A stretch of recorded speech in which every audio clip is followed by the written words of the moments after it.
Conversa com o Poeta vai abordar o tema voluntariado. Pessoas que dedicam a sua vida ao outro.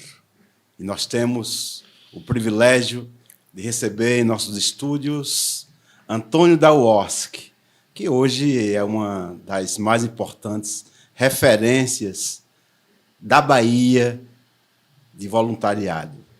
É um prazer te receber, uma honra, estou muito feliz.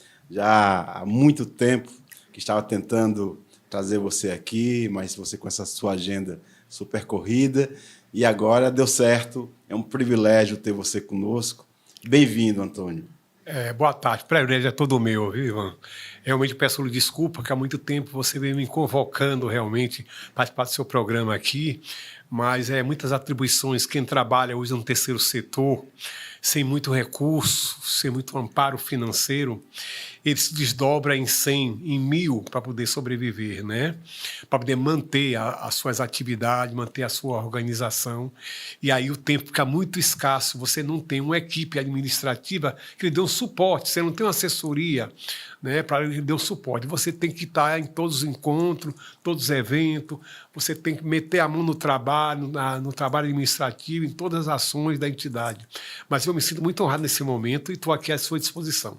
Eu tenho acompanhado o seu trabalho quase que diariamente, porque a UOSC, que para mim é uma das mais importantes instituições do município, porque ela não só abriga, né, as pessoas mais frágeis, enfim, mas também outras organizações que trabalham com essas pessoas. E o Teatro da Solidão Solidária é uma das instituições que é abrigada na sede da UOSC, e é lá que, além de outras instituições, obviamente, que tenho que citar como gratidão, por gratidão, a FAMEC, ao Teatro Alberto Martins, mas ao Horto também, aqui de Camaçari, mas a UOSC é que a gente se sente como uma casa nossa, porque qualquer dia que a gente precisa,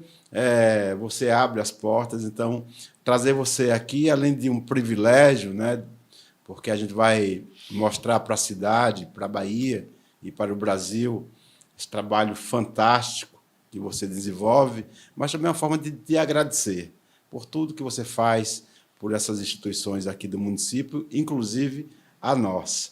Quando é que você começou esse trabalho de voluntariado? Como é que surgiu a ideia?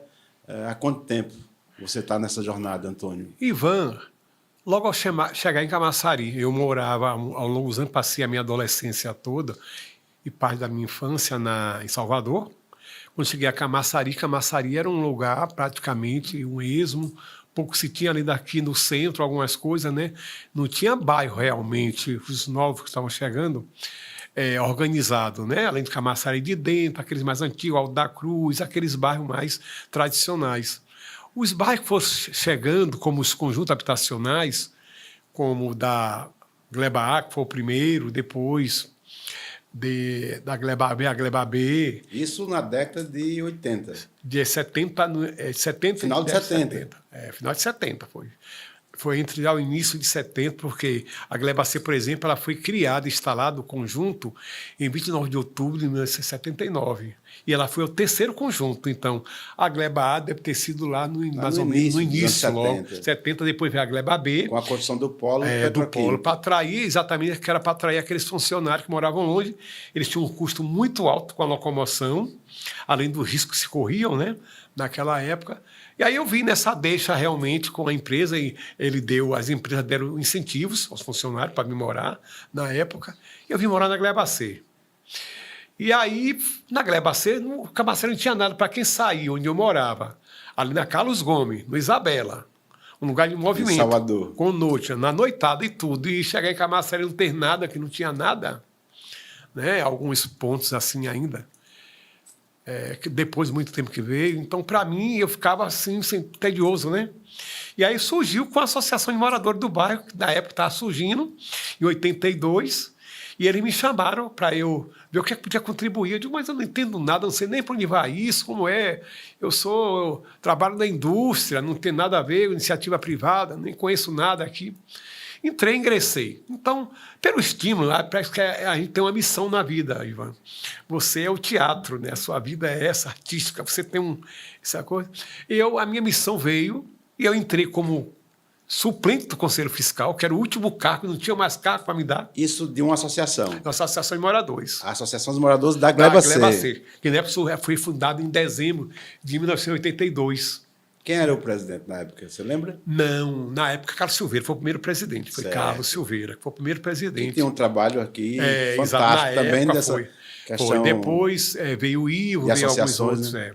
Veio o Ivo, veio alguns. Foi o primeiro presidente, foi o Carlos Silveira. E aí depois eu fui gostando da coisa, uma maneira de diversão. Eu achava que para mim, para preencher o meu tempo, e eu fui aprendendo e aprendendo. Antes de acabar o mandato da atual presidente, que eu estava já, não vou citar o nome, porque a situação meio chata hoje, ela ainda está viva, né? Eu já fazia todo o trabalho da presidência. Eu, como suplente, eu já fazia todo o trabalho, mostrei toda a competência. Então, foi aí que surgiu realmente a história do começar a atuar nas organizações sociais. Foi a partir daí da Gleba C, da associação. E aí é uma caminhada, uma longa caminhada. Nós criamos aí, veio o período da UANC, que foi criado em 1989, com Dona Rosa, que ainda está viva aqui. Depois nós vamos ter ativado a Dona Rosa e Eugênia, né, doutora Eugênia, criou-se naquela época, mas eu achava muito envolvido com política, eu não gostava muito, nem naquela época eu não gostava muito de política, era muito envolvido né, com a política. E depois, em 1994, Antônio, aí o pessoal me chamou, um grupo de liderança de Santo Antônio, a UANC só vai para frente se tiver uma liderança como você. Eu digo, mas mais uma vou entrar agora, já não chega que eu tenho. E em 1994, eu me lembro, nós fizemos uma assembleia aqui no Colégio Cantuária, aquela quadra. Fizemos uma assembleia e aí tomamos a UANC, que transformou-se na UOSC. E de lá para cá, nós temos travado essa luta diária social no município. Não sei se o tempo vai permitir aqui de contar algumas histórias, em algum momento, porque vai alongar. É uma história muito longa de muitos projetos realizados no município.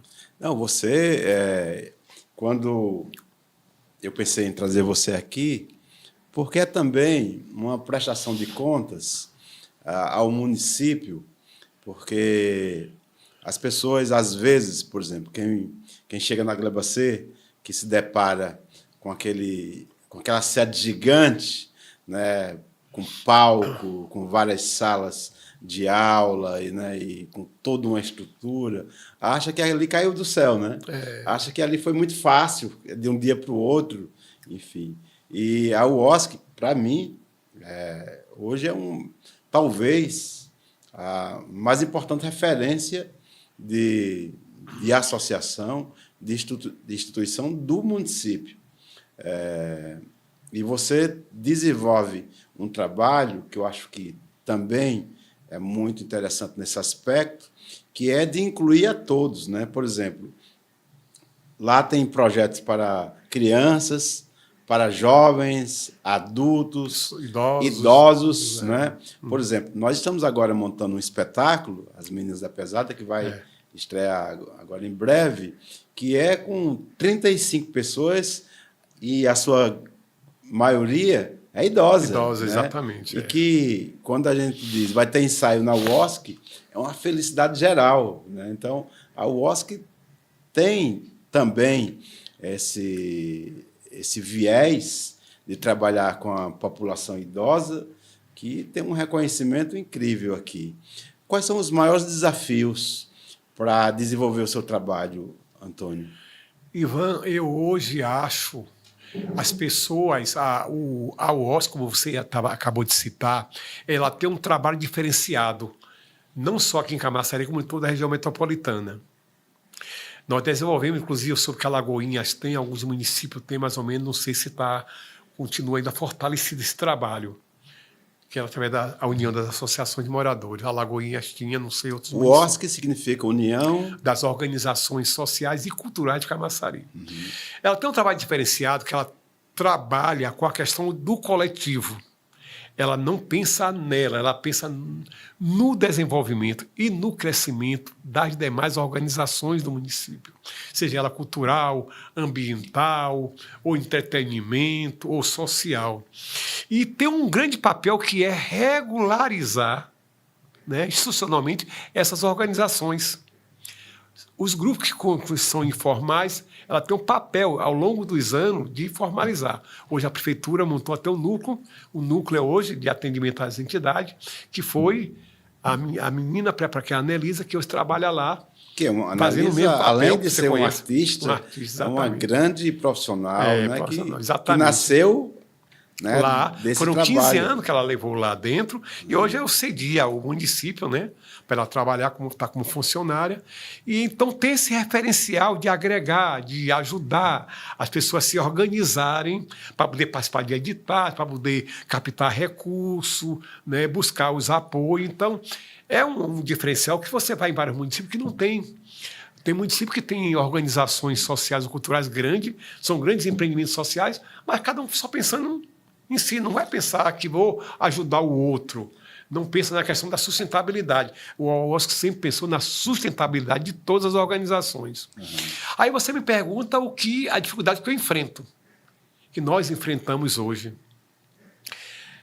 A dificuldade de recurso para manter os projetos é muito grande.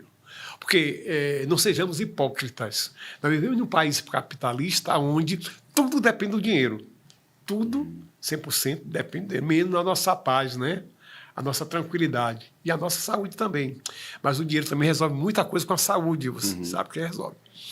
É a dificuldade financeira. A outra dificuldade que eu encontro muito é o pensar por o Camaçari ser uma cidade que agrega várias pessoas, diversos pensamentos, né? Pessoas de diversos municípios, com diversas cabeças pensantes, né? Forma de pensar com diversas culturas. É difícil você pensar em organizar essas pessoas. Porque ele vem de uma cultura de Santo Antônio de Jesus, a outra vem de, sei lá, de outro município qualquer, e eles não entendem que nós precisamos trabalhar de forma coletiva, de forma organizada. Hoje o Mirost, ele ampara você trabalhar em rede, ele oportuniza. Eu queria até que você Sim.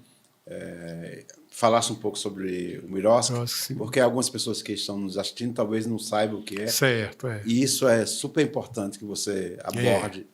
O marco regulatório da sociedade civil organizada, que apelidamos de Mirosk, marco regulatório da sociedade civil. Foi uma lei que veio em 2014, né, na gestão ainda de Dilma, né, de Dilma, para ela dar o suporte jurídico às organizações que recebem financiamento público. Porque antigamente você tinha uma entidade, você tinha uma amizade com o deputado, com o presidente, com o prefeito, e ele dizia, olha, pega ali aquele dinheiro e dê a Ivan para fazer aquele projeto. Ivan fazia e prestava conta apenas com a normatização boba do Tribunal de Contas, uma resolução, só aquilo ali, e internamente faziam alguns procedimentos. Pronto. O cara ali de convênio, que era o antigo convênio, analisava e aprovou porque foi levado pela amizade. E não tinha Pelas indicações. Pelas indicações. E o que é que acontece? O poder público, né, com a lei de responsabilidade fiscal, que vem em 2000, fica sem amparo quando passava esse dinheiro para essas organizações. Porque ela tinha a lei que normatiza, que é a lei de responsabilidade fiscal, né? Mas não tinha como controlar o dinheiro que era passado para as ONGs, para as organizações não governamentais. E essa lei veio para dar o suporte, para organizar, desde o seu planejamento, a ideia inicial, que é através do edital, a convocação, até a prestação de conta, você tem que seguir. Então, um marco realmente que veio para regulamentar as formas, como deve ser conduzida a organização e como o governo também pode dar o dinheiro. A questão da vara na prestação de conta. Então, ela tem tudo, é extremamente importante. Se todas as lideranças pensassem bem, liam um pouquinho. Tem alguns artigos né, depois da alteração que houve, os 80 e poucos artigos, mas são bobos. Depois que você lê, você passa a gostar e você entender como é que você vai pegar um dinheiro aqui e você vai utilizar lá adiante, como é que você vai prestar conta. É como se fosse lhe norteando. Você vai pegar aqui, ó, você vai planejar aqui, através do edital. É um guia, né? É um guia para você, você vai aprendendo aquilo. Olha, a executar, você vai fazer assim, né? E depois, para você prestar conta final, você vai fazer isso. E aí você vai avaliar os resultados. Né? Então, o ideal seria isso, que todas as lideranças hoje, que a maioria tem dificuldade, que conhecesse um pouco da lei e colocasse em prática. O município, em troca, também, os nossos governantes deveriam pensar um pouco e fazer curso, eu não falo nem mais oficina, curso mesmo, preparatório para isso, para que as entidades, as organizações sociais saiam preparadas para isso. Ontem mesmo eu tive uma reunião aqui que teve na cultura, como é que foi? Empreendimento e negócios, né? Cultura e negócios, mais ou menos. E o Zug, que fazia tempo que eu não vejo, o Zug Almeida, 18 anos sem vê-lo, vi ontem, né, que esse menino Luciano Neto trouxe ele, e ele dizendo essa questão da falta de profissionalismo das entidades. Passa o grande problema, a maioria está recebendo notificações e problemas, né, com pressão de conta, porque desconhecem a lei. Você precisa ler a lei, precisa conhecer para dar um amparo e você poder conduzir seu trabalho bem feito, com qualidade, cumprir metas, né, e prestar conta, que é o ideal. Então, a preocupação que devo ali que surgiu lá para fazer formações até contínuas sobre isso.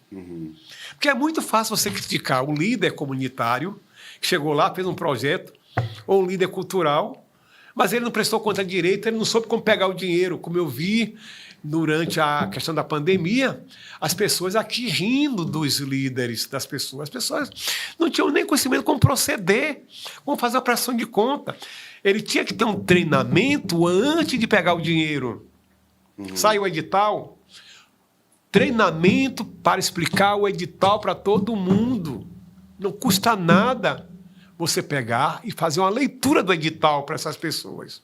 Que o edital é que conduz toda a normatização que ele vai proceder para poder participar do concurso.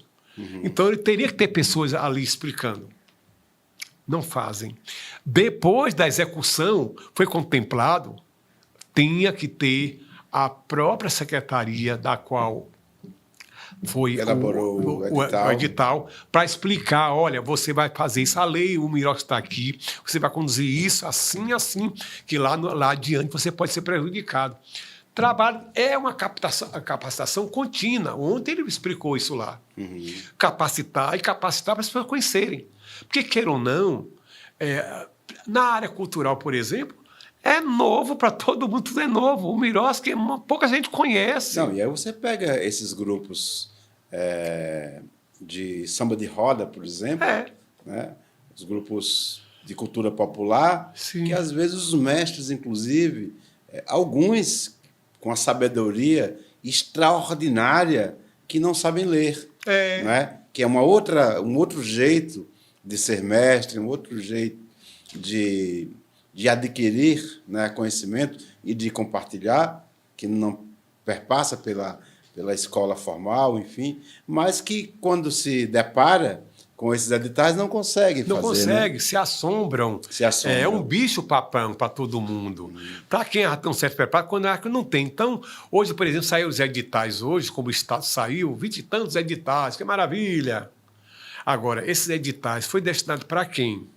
Se teve a maior intenção de chegar a quem mais precisa, né? A quem mais precisa, né, da área.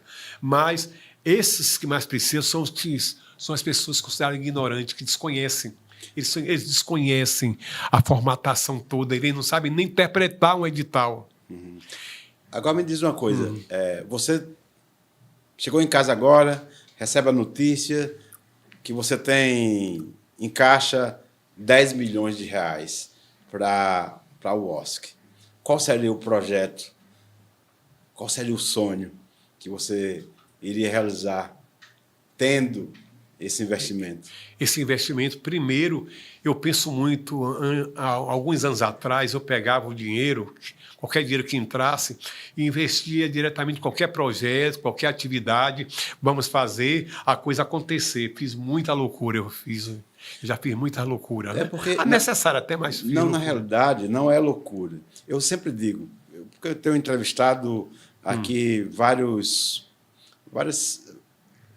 pessoas muito valentes, como você, por exemplo. E quando eu falo de valentia, é porque vocês, né, estão à frente do tempo e à frente das lutas. Então, vocês vão abrindo caminhos. Então, você vai pegando o facão e cortando a mata para quem vem atrás passar, e você não sabe que animal feroz você vai se deparar frente, quando você abre essa mata. Então, eu acho que, nesse sentido também, Antônio, vocês têm o direito de errar, sabe? Obviamente que, a partir do momento que tem oportunidades, outras de formação, de conhecimento, ok. Mas eu sinto que alguns líderes de comunidades se culpam muito de, em algum momento da sua história, de luta, de estar à frente dessas organizações, ter errado, enfim, claro, obviamente, mas eu acho que não é um erro, não, você não sabia.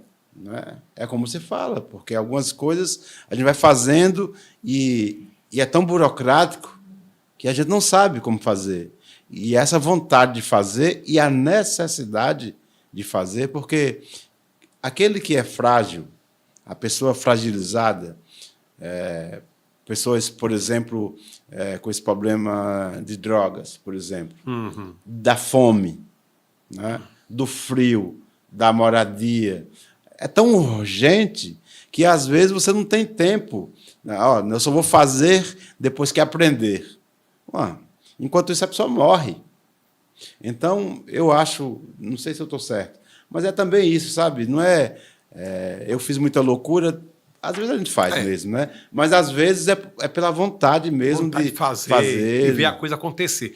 Agora, você me pergunta hoje, eu converso muito com as lideranças que vão lá, e que eu tenho hoje uma mentalidade. Hoje estou com 70 anos de idade, não sou mais uma criança, né? Tenho 70 anos de idade. Eu hoje penso muito, já tenho alguns anos já, pensando de uns 5 anos, mais ou menos, para cá, 7 anos para cá, pensando na questão da sustentabilidade da organização. Porque hoje, quando você vai constituir uma família, você vai casar, vai noivar, o que é que você pensa? Construir uma casa, melhorar uma casa, estabelecer, montar uma casa, estruturar uma casa para você adquirir uma sua estabilidade doméstica, né, de seu lar. Mas não é? Uma ONG, uma organização não governamental, tem que pensar desta maneira. Cuidar da casa mesmo, se estruturar, contratar bons profissionais, se equipar, né? Hoje está aí as novas tecnologias aí na frente, para poder você agir lá direito, poder atender, autossustentável, e agir lá para atender os mais vulneráveis. Você não pode estar atendendo os mais vulneráveis, você estando totalmente desestabilizado. O que é que acontece em muitas entidades? Não tem nenhum teto direito, mas está preocupado ali em pegar a cesta básica que vem do governo para dar para a comunidade. Mas até a sala lá onde ele atende, os alimentos não tem onde botar uma geladeira. Não tem onde equipar, não tem onde atender, não tem um bom profissional para atender, não tem nada. Então, o pensar na sustentabilidade da organização. Eu pensar hoje, se eu tivesse 10 milhões. 10 milhões, que não é tanto dinheiro não, viu? Quando você vai investir, não é tanto dinheiro não. Para investir bem, né? Investir bem, quando eu falo, eu estou muito preocupado com o segmento da pessoa idosa. Camaçari está crescendo assustadoramente essa questão das pessoas idosas. E não está existindo linhas específicas de atendimento à pessoa idosa. Dentro de Camaçari existe ainda mais antigo, abrigos e tal. Alguém que faz sempre um trabalhozinho. Mas tem que pensar numa coisa grande para atender essa demanda que está vindo aí, que vai ser preocupante. Houve alguns anos atrás, eu sempre digo, que se pensava muito na criança e adolescente. Aí se criou os conselhos tutelares, criou-se lei específica, pensando na criança, no amanhã da criança. Hoje nós temos que pensar no amanhã do idoso, gente. Não no amanhã do idoso, no agora do idoso, porque o idoso não tem muito tempo a ganhar. E eu investiria muito, tanto que eu tenho um projeto lá, pronto, já mandei para algumas pessoas, já está até para fora daqui, para nós tentarmos, chamado Espaço de Saúde Viva Mais. Que eu já estou com a estrutura mínima, né, dentro das condições, porque não tem um apoio de nenhum político, nem de ninguém, eu não tenho apoio, né? Para montar esse Espaço Saúde Viva Mais, que é um trabalho de saúde integrativa, né? Lá eu estou querendo compor como psicólogo, um fisioterapeuta, um masoterapeuta, um psicopedagogo, uma estrutura mínima para a gente atender essa categoria, não é nada de atendimento de furar, de cirurgia, nem nada, né? Ligado à enfermaria, nem nada, mas é ligado à questão da tratar a cabeça das pessoas, a saúde física das pessoas. E como é que está, Antônio, esse menino? Esse menino que tem 70 anos, que cuida de todo mundo. Você passa na UOSC pela manhã, logo cedo, ele está lá. Você passa à tarde, está lá. Você passa à noite, está lá Antônio. Final de semana, feriado, está lá na UOSC. Pegou de surpresa. Eu imaginei. Sabia que eu ia te pegar. Como é que está esse menino? Está se cuidando? Porque cuida de todo mundo. Mas ter cuidado de si mesmo, porque é uma das coisas que eu passei, já tinha esse respeito, obviamente, nessas décadas todas, vendo o teu trabalho e vendo na prática o que você faz, porque muitos dizem que faz, mas é teoria. Mas vendo na prática o teu trabalho, eu vejo que você cuida de todo mundo e cuida da UOSC como a sua casa, como a sua família. E você tem esse cuidado? Olha, Ivan, eu vou te contar, eu sou um menino meio traquino nisso aí, né? Porque se eu lhe disser hoje que eu tenho um zelo, primeiro, sou responsável por minha vida, eu não sou. Eu desmarco exames, nunca tenho tempo. Se tiver uma oportunidade hoje, sexta-feira tinha um exame marcado no Hospital das Clínicas. Não dá para a semana não, porque eu tenho sexta-feira, eu tenho um compromisso aqui. Eu sou meio desleixado, eu sou irresponsável comigo mesmo. Então, se eu disser hoje, eu vou ser sincero, que eu cuido de mim, não cuido muito. Não tenho muito zelo. Mas Deus me dá uma tranquilidade muito grande, né? Que eu deito, boto minha cabeça no travesseiro, durmo muito bem. Eu tenho minha paz, minha tranquilidade, estou em paz com Deus e com o mundo.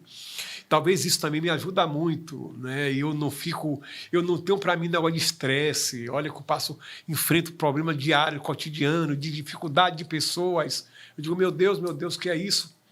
Mas eu não tenho problema de estresse comigo. No momento mais difícil, foi na pandemia, o velho estava aqui na rua até saindo e falei, o que é que você está fazendo aqui, seu velho, na rua? Cheguei uma menina, eu me lembro meio que eu cheguei no Banco Itaú, uma menina que eu vi crescer lá, o que é que o senhor vai para casa agora?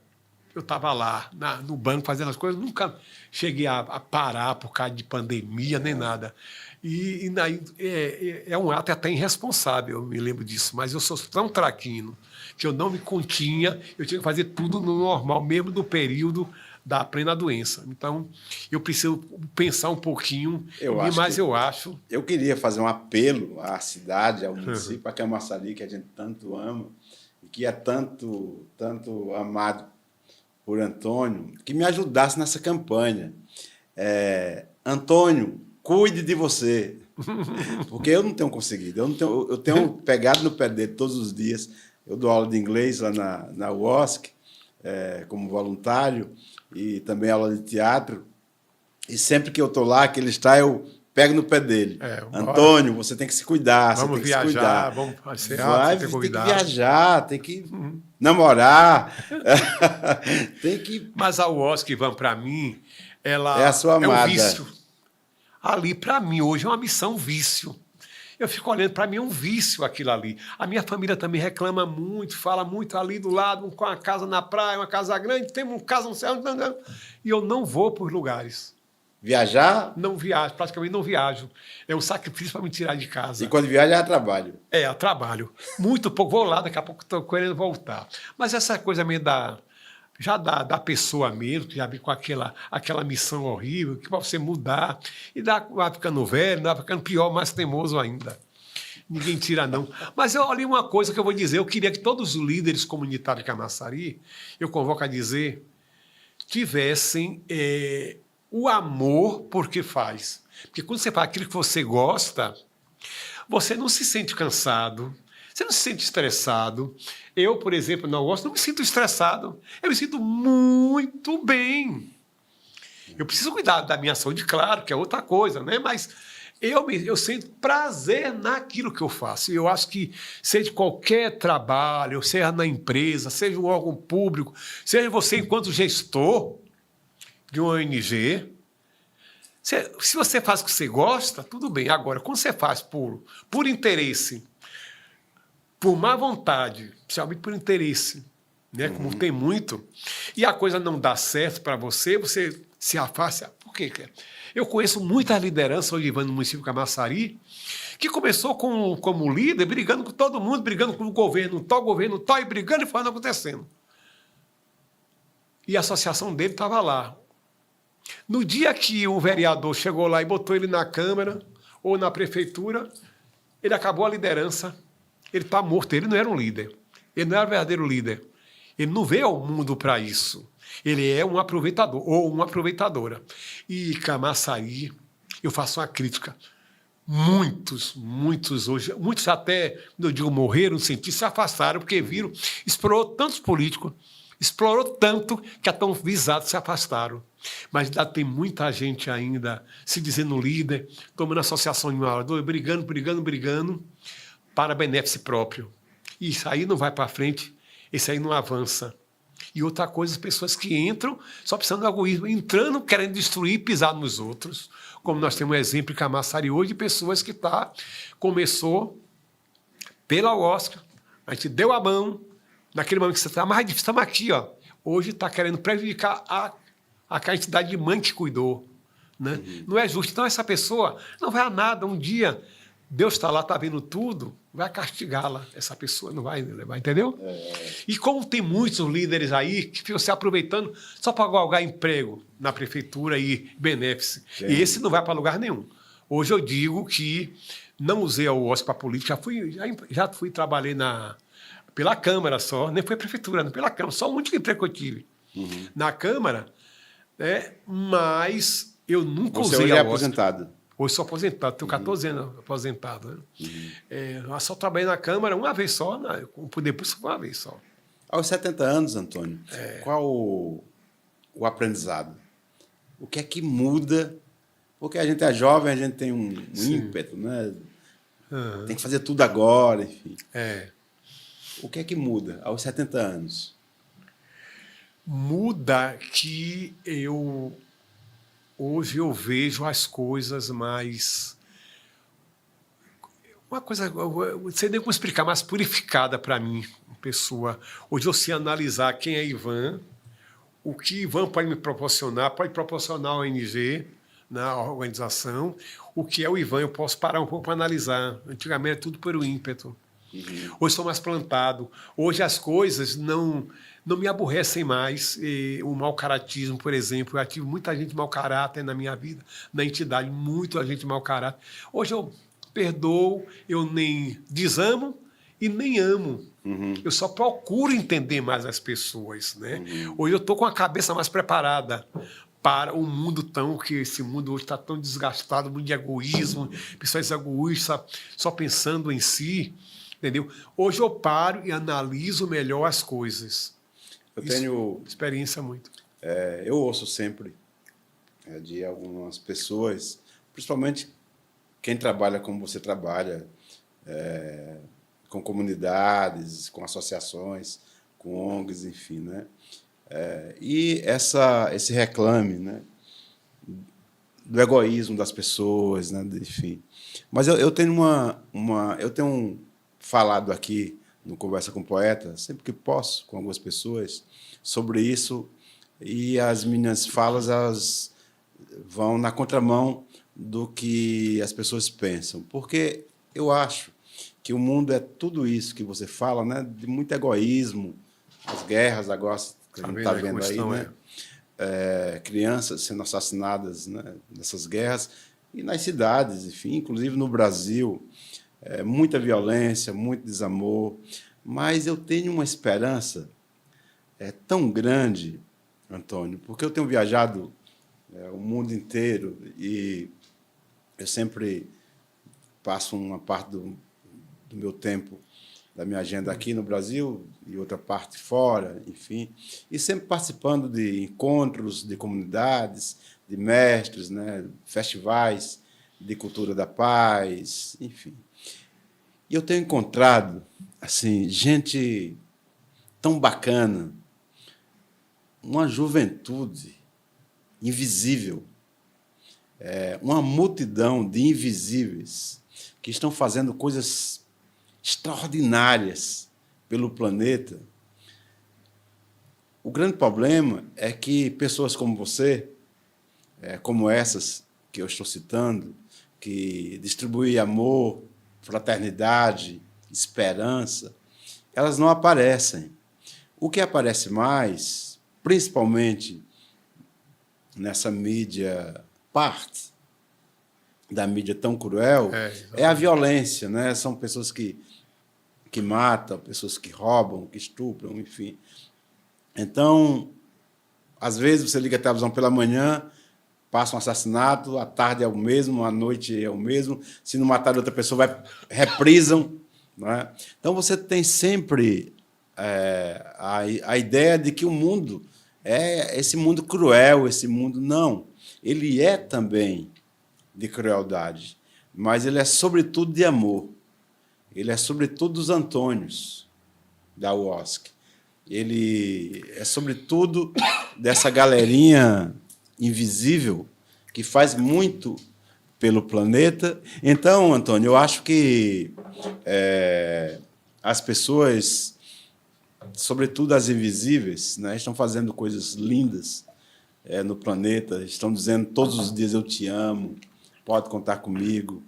E eu acho que a nossa missão é fazer, né, visível essas pessoas. Então, quando eu te trago aqui no programa, uma humilde contribuição da minha parte a tudo que você faz, aos seus sonhos, à sua jornada nesse planeta, que faz coisas tão necessárias, né, urgentes, dedica a sua vida para isso. Então, visibilizar você, mostrar o seu trabalho, você, não só para Camaçari, mas para a Bahia, para o Brasil, para alguns lugares do mundo onde a gente exibe o programa, é isso, é mostrar essa galera que a gente está firme, que a gente que diz eu te amo, que a gente que diz pode contar comigo, a gente existe e somos milhões e que a gente não vai se render nunca ao desamor, né? Mas vem bem um tempo, viu, Ivan, sua chamada agora, e eu atender, né? Há muito tempo você me convidando, porque eu ontem vim para a reunião aqui, na cultura, anos que eu não venho na cultura, anos que eu não venho. E o pessoal chegava para mim e dizia assim, rapaz, retorne, rapaz, o que está acontecendo na sua vida? Retorne, rapaz, você era um cara atuante, retorna, rapaz, o que é que está acontecendo? E aí eu senti assim, eu digo, meu Deus, eu tenho que retornar a minha vida, deixar um pouquinho lá, ver que eu posso, e retornar a minha vida social, porque eu me isolei muito, entendeu? Mas me isolei não foi por motivo não, de nada, não. É motivo mesmo de trabalho, eu não tinha como me sair, né? E eu tô, hoje vai ser a guinada, ontem foi isso, até o próprio Minuzuco, todo mundo dizendo, mas você não... Ninguém lhe vê, você por aqui, imagine como fosse você por aqui hoje. Bem-vindo ao mundo. Vindo ao mundo, até a própria Márcia, diz assim, você aqui, entendeu? Estão dizendo assim, pô, você está desaparecido. E eu estou vendo as possibilidades aí de retornar ao mundo dos movimentos sociais e culturais, entendeu? Voltar a mostrar mais, mostrar hoje o meu trabalho também nas redes sociais, está muito em moda, quase... Eu não mostro quase nada que a gente faz lá. Lá, por exemplo, eu atendo no mínimo 10 pessoas por dia. Eu digo assim, por dia. Imagina. Eu estou no mínimo. Né? Hoje eu fiquei meio turno lá, foram 7 pessoas que eu atendi hoje. Não, quando você Não é? fala 7, 10 pessoas, não é. não é pessoas que vai dizer oi, oi, Oi, não, pessoas que vão pedir auxílio para organizar suas instituições. Né? Exatamente. Nós temos um trabalho muito também voltado, do Estado até, que não é divulgado, é de penas alternativas, são as pessoas que vão lá se cuidar, porque eles, em vez de cumprir uma pena na prisão. Na prisão, ele vai cumprir lá com a gente. Já temos desde 2017 esse trabalho, e quando sai de lá é um trabalho muito bom, porque ele vê 6 anos que você fazendo esse trabalho já no município. Muitos hoje já estão livres, né, ainda são gratos, fazem visita lá. Hoje mesmo eu recebi 2 lá, já, 2 pessoas. Eu acho, Antônio, terrível. Isso agora, eu sinto um pouco de falta sim. Da UOSC, visibilizar mais o que vocês fazem. Exatamente, é isso. Eu entendo você, porque com o Teatro da Solidão Solidária, em São Paulo, eu lembro muito bem que eu sofria muito por isso. Porque eu trabalho, né, com pessoas em situação de rua, com egressos, enfim. E sempre que eu promovia alguma ação, eu não queria mostrar, não queria colocar na mídia, porque eu tinha medo que as pessoas dissessem, Ivan, ou o Teatro da Solidão Solidária, só está fazendo para aparecer. Para aparecer, exatamente. Só que na hora que eu ia buscar patrocínio para ajudar essas pessoas, as pessoas dizem, mas existe? Existe. Cadê?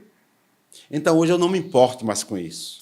A gente faz e a gente mostra, obviamente, sem expor a pessoa, a imagem, né? a fragilidade da pessoa, porque não é isso. Mas a gente tem essa necessidade de mostrar, e eu acho que você deve fazer sim, mostrar, para não dar margem, inclusive, a pessoas sem escrúpulos, né? Chegar para você ou para qualquer pessoa e dizer, a instituição não faz, a UOSC não faz, Antônio não faz. Eu estou dizendo que faz porque eu vejo. Né? A minha instituição é uma das beneficiadas da UOSC.